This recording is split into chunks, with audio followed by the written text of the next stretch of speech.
যা ভালো বুঝো কথা করোনা দিবি। আচ্ছা টাকাটা দাও, বেরোবো। কি যে করে না, সুনন্দাকে ওসব করতে বারণ করো। সে বাবা তোমাদের ব্যাপার, তোমরা বুঝবে। আমি কি বলবো বলো? পরে তোমাকে রিসিপ্ট পাঠিয়ে দেবো, ঠিক আছে? পরে ফোন করে নেবো। আচ্ছা।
Thank you, thank you, thank you.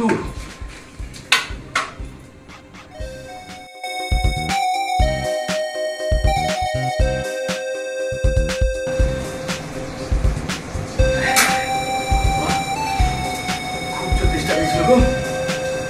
তোমারই আমার কিন্তু আজকে একটু সময় নেই, অনেকগুলো জায়গায় যাওয়ার ব্যাপার আছে। তুমি তাড়াতাড়ি করে এই মাসের প্রিমিয়ামের টাকাটা নিয়ে যাও। আরে দাঁড়াও দাঁড়াও, বসো। আমার সামনের মাসে 6 তারিখে জন্মদিন না? হ্যাঁ তো এই মোবাইল শোনো, কোনো বাড়াবাড়ি কিন্তু করো, আমার কিন্তু সেটা একদম পছন্দ। আরে আমি কি বাড়াবাড়ি করছি? যা করবে সুনন্দাই।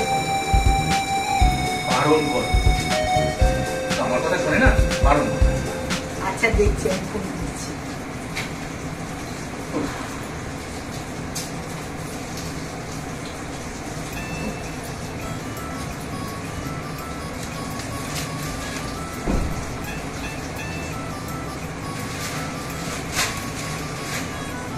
হ্যালো সুনন্দা, এই রোহিত এসেছি।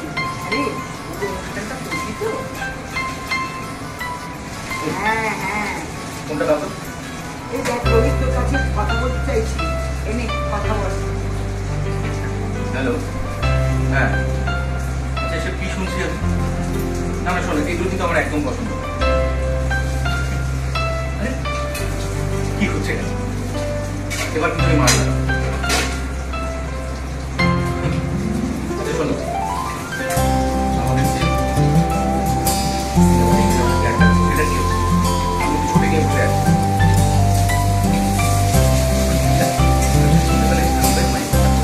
ঠিক আছে, হয়েছে? আরে রাখছি, হ্যাঁ দাও টাকাটা দাও।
আমি কত কি খারাপ ভেবেছিলাম রোহিত আর করুণাকে নিয়ে। ওই তো সুনন্দা। দীপঙ্কর, দাঁড়া, ওকে তুলে নি। হ্যাঁ স্যার।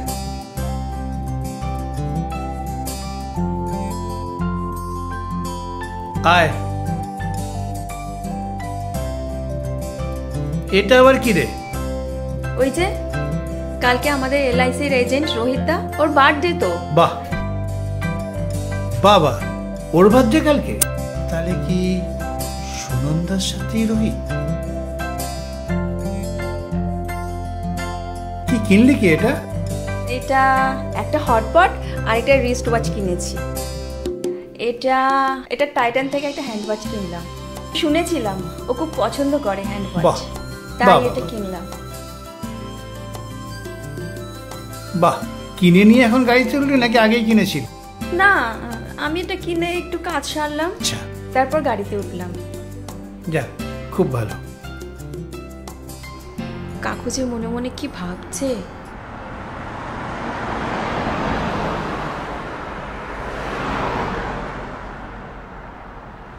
আমাদের সময় জন্মদিন বলে কিছু ছিল না। জন্মদিন থাকবে না, এটা আবার হয় নাকি? সে কেন থাকবে না, কিন্তু এত অভাব ছিল যে জন্মদিনে কোনো উৎসব হতো না। কেউ উইশ করতে চাইলে একটা ছবি এঁকে পাঠাতো। বাহ, ওটা কিন্তু একটা খুব ক্লাসি ব্যাপার ছিল। হ্যাঁ রে, তোর পড়াশোনা কেমন চলছে? চলছে, ঠিকঠাক চলছে তো? হ্যাঁ, প্রিপারেশন ভালোই চলছে। প্রেম ট্রেম করছিস এখন কলেজে? দেখ বাবা, প্রেম ট্রেম করলে বন্ধুর মতন সব বলে দিবি। আসলে দাদা বৌদি তো নেই, তোকে দেখাশোনা করার কর্তব্য তো আমাদের। কোনো বিপদে পড়িস না। করছিস প্রেম?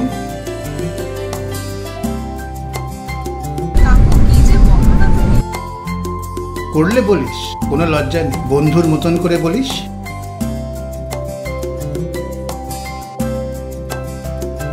কাকু যে মনে মনে কি ভাবছে।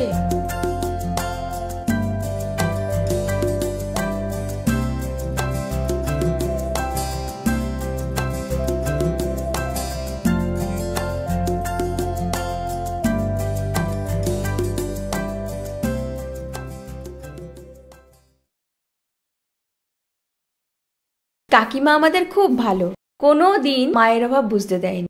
হ্যাঁ সত্যি, তোরাই তো আমাদের সন্তানের মতন। আমাদের তো কোনো সন্তান নেই, তোরাই তো আমাদের সন্তানের মতন। মৌয়া, মৌয়া, এই মৌয়া। তুমি আজকে এত মহুয়া মহুয়া করছো কেন বলো তো? এই তুই তো বুঝবি না, তুই চুপ কর তো। এই মৌয়া। এত মোহা মোহা করছো কেন? মৌহা মৌহা কি আর এমনি করছি? ওমা, আজকে তোমার কি হলো? জীবনে ছোট ছোট অনেক ভুল হয়, আর সেই ভুলের জন্যই মানুষকে চেনা যায়।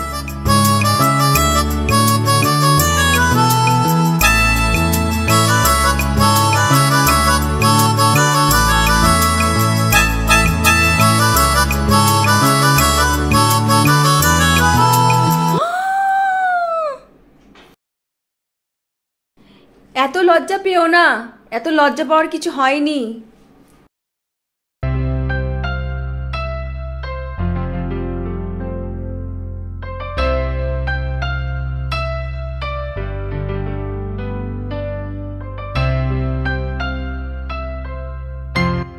জীবনে বিশ্বাস অর্জন করতে অনেক সময় লাগে, তার ফল হয় অনেক সুন্দর, অনেক মধুর।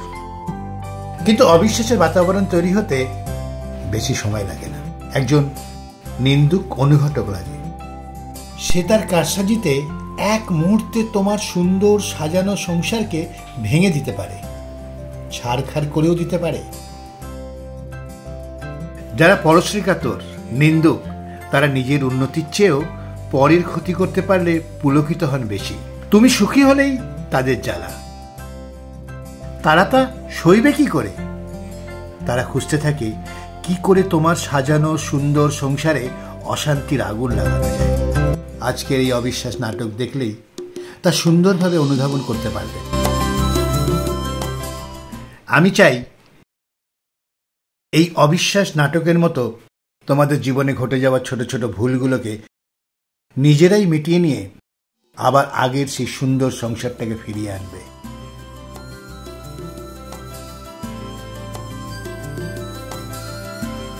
নমস্কার।